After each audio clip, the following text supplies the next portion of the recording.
বন্ধুরা, আপনারা কি জানেন ইসলামের মূল কেন্দ্র বা আধ্যাত্মিক রাজধানী কোন শহরকে বলা হয়? ১. জেরুজালেম, ২. মক্কা, ৩. রিয়াদ, ৪. মদিনা।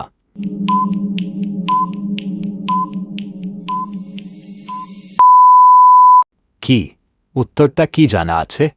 ঝটপট সঠিক উত্তরটি জানার আগে আমাদের চ্যানেলটি সাবস্ক্রাইব এবং পেজটি ফলো করে আমাদের পাশেই থাকুন। হ্যাঁ বন্ধুরা, পৃথিবীর কোটি কোটি মুসলিমের হৃদয়ের স্পন্দন এবং ইসলামের সবচেয়ে পবিত্র ও প্রধান কেন্দ্রটি হল ২.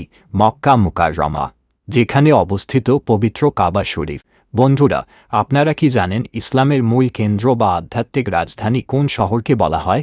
১. জেরুজালেম, ২. মক্কা, ৩. রিয়াদ, ৪. মদিনা।